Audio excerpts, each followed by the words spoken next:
உங்க ஊர்ல ஏதாவது பிரச்சனையா இருக்கும். அந்த பிரச்சனை யாரால வந்திருக்கும்னா எங்க கவுன்சிலரால வந்திருக்கும். ஏதாவது வந்தா கவுன்சிலரால வந்திருக்கும், இல்ல சேர்மனால வந்திருக்கும். எம்எல்ஏவால உங்களுக்கு ஏதாவது பிரச்சனை வந்திருக்கா? அம்மா எம்எல்ஏ இருக்காங்க சொல்லணும் செய்ய. உங்களுக்காக நாங்க இந்த ஊர்ல வீடு கட்டோம், உங்களுக்காக 24 மணி நேரம் இருக்கோம். கொண்டாடி இருக்காங்க, இல்ல மச்சா இருக்காங்க, நான் இருக்கேன், யாரோ உங்க வீட்டுல 24 மணி நேரம் நாங்கள் பதில் சொல்லிடு வர்றவங்க எல்லாம் நாங்கள் பெருமைக்காக சொல்லல. நாங்க சினிமாவில் இருக்கும்போது அப்படிதான் இருக்கணும். யார் வந்தாலும் எங்க வீட்டில் சாப்பிடலாம். இன்னைக்கு எங்க வீட்டில் யார் வந்தாலும் சாப்பிடலாம். அது பெருமைக்காக சொல்லல. உங்களை நாங்கள் ஒன்று ஓட்டரா நினைக்கிறோம், ஒன்று ஓட்டு போற மிஷினா உங்களை நினைக்கல. உங்களை நாங்கள் எங்க சொந்தக்காரங்களா தான் நினைக்கிறோம். உங்களுடைய வந்து மாவட்டக்கார அண்ணன் தம்பியே அவர் அக்கா தங்க சேர்ந்து நினைக்கிறோம். வரவங்களை முதல்ல சாப்பிட சொல்லணும். அப்ப உங்களுடைய குறைய கேட்டு இன்னும் நடந்ததா இல்லையா, ஏன் நடக்கல, இதையெல்லாம் கேட்டு உங்களை நாங்கள் வாக்காளராக நினைக்காம உங்களை அண்ணன் தம்பியா நினைக்கிறோம். அப்ப நீங்க இது போல ஒரு ஆளை கண்டினியூ எம்எல்ஏ வச்சுக்கணும். இது போல ஒரு மந்திரி ஒரு ஆளை நீங்க முதலமைச்சரா வச்சுக்கணும். எந்த குறையுமே யாராவது ஒருத்தர் சொல்லியிருக்காங்களா? போன டிடிபி ஆட்சியில என்ன சொன்னாங்க? ஜென்மபூமி கமிட்டி அவங்க ஆளுக்கு தான் கொடுக்கணும். இப்ப லோகேஷ் மீட்டிங் சொல்லிட்டு இருக்காங்க. வரல நாங்க ஆட்சிக்கு வந்தவங்க எங்க வாலண்டியர் பென்ஷனை கேன்சல் பண்ணணுமா, வாலண்டியர் தூக்கிறோமா? இந்த ரவுடிகள் ஆட்சிக்கு வரணுமா, இல்ல யாரா இருந்தாலும் நான் நல்லது பண்றோம் சொல்ல நல்ல ஆட்சிக்கு வரணும்? நீங்க சொல்லுங்க, யார் ஆட்சிக்கு வரணும்? ரவுடி கிட்ட இருந்தா அவன் திருடன். ரெண்டு பேருக்கு அதிகாரம் இருக்கு. ஒன்னு ரவுடி கிட்ட இருக்கு, ஒன்னு போலீஸ் கிட்ட இருக்கு. ரவுடி கிட்ட அதிகாரம் இருந்தா அவன் திருடன், போலீஸ் கிட்ட அதிகாரம் இருந்தா அது கவர்மெண்ட். அப்போ நமக்கு நல்லது பண்ற ஆட்சிக்கு வரணுமா, இல்ல அராஜகம் பண்ண நினைக்கிறேன் ஒரு புக்கை எழுதி வச்சுக்கிறவங்க எல்லாம் நான் காலி பண்ணுவேன், இது மாதிரி போன்ற ஆட்கள் அராஜகம் பண்றவங்க வரணுமா? அம்மா நான் ஏதாவது நல்லது பண்ணலாம், எனக்கு ஓட்டு போடாது அப்படின்னு சொல்ல மாட்டேங்கிறாங்க. எங்களுக்கு சொல்லியிருக்காரு இங்க இருக்கிற கவுன்சிலருக்கு யாருக்காவது பென்ஷன் அங்க வந்து ரெட்ல வந்துச்சுன்னா கலெக்டர் அடுத்த 24 மணி நேரத்துல அங்க வந்து நுங்கட்டுவார். ஏன் கொடுக்கல, என்னாச்சு, ஏன் ஹோல்ட் பண்றாரு? இங்க நம்ம கவுன்சிலர்ஸ் ஏதாவது சொல்லியிருப்பாங்க, இல்லப்பா அவங்க 2 பேருக்கு பென்ஷன் நிறுத்து, அவங்க எனக்கு மதிக்கலன்னு. அது நடக்காதுங்க. அடுத்த 24 மணி நேரத்துல 24 மணி நேரத்துல கலெக்டர் போன் பண்ணுவார். ஏன் அவங்க பென்ஷன் ஏன் கொடுக்கல, இங்க 2 வருஷம் ஏன் கொடுக்கல?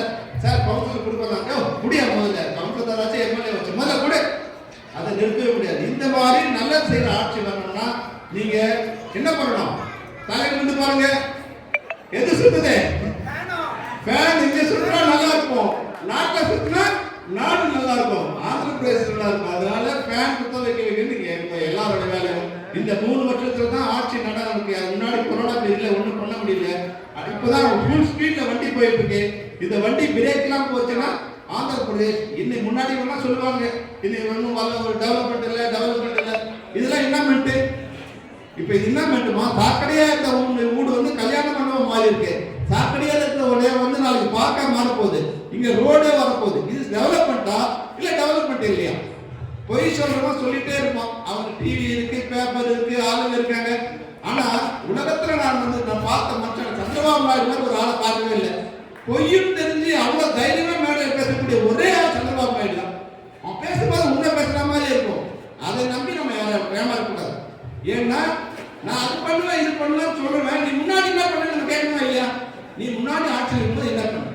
14 வருஷம் நீ இருந்த, இவங்க வந்து 4 வருஷம் தான் ஆச்சு. 14 வருஷம் நீ இருந்து 40 வருஷம் எக்ஸ்பீரியன்ஸ் இருந்து பண்ணாதத 4 வருஷம் ஆட்சியில ஒருத்தன் பண்ணியிருக்காங்க. உன்னை விட அவன் பற்று, என்னை விட என்னுடைய உள்ள புத்திசாலி, அதை நான் ஒத்துக்கணும். என்னை விட என் பொண்ணு புத்திசாலி, என் கொண்டாடிய விட என் பொண்ணு புத்திசாலி. அதனால எந்த ஊர்ல பெண்களுக்கு சம உரிமை இருக்கும், உங்களுக்கு உங்க வீட்டுக்காரங்க சம உரிமை கொடுக்குறாங்களா இல்லையா?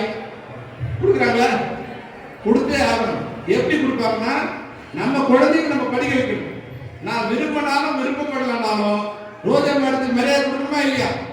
கொண்டாட்டி மேடத்துக்கு சொல்லணுமா இல்லையா? சொல்லணுமா இல்லையா? அது எதனால? அவங்களுக்கு ஒரு இண்டிவிஜுவல் வந்துச்சு, அவங்களுக்கு ஒரு இன்கம் இருக்கு, அவங்களுக்கு மரியாதை இருக்கு. அப்போ புருஷன்காரன் நினைச்சாலும் நினைக்கிறனாலும் கொண்டாட்டிக்கு மரியாதை கொடுத்தே ஆகணும். அது மாதிரி நம்ம பெண் குழந்தைகளை நீங்க வளர்க்கணும்.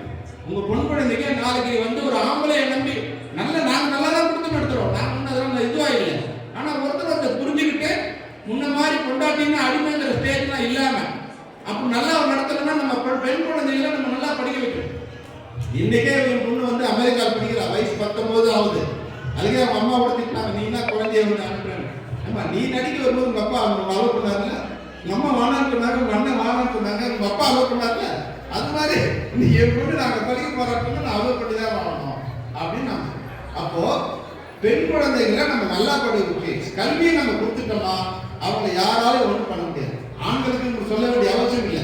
ஏன் பெண்களுக்கு சொல்றேன்னா, பெண்கள் தான் பெண்களோட வளர்ச்சிக்கு தடையா இருக்காங்க. இப்போ வயசு வந்துட்டா கல்யாணம் பண்ணி விட்டுருப்பா, அவன் என்ன படிச்சு என்ன பண்ண போறான், அவங்க கல்யாணம் பண்ணி விட்டுறாங்க.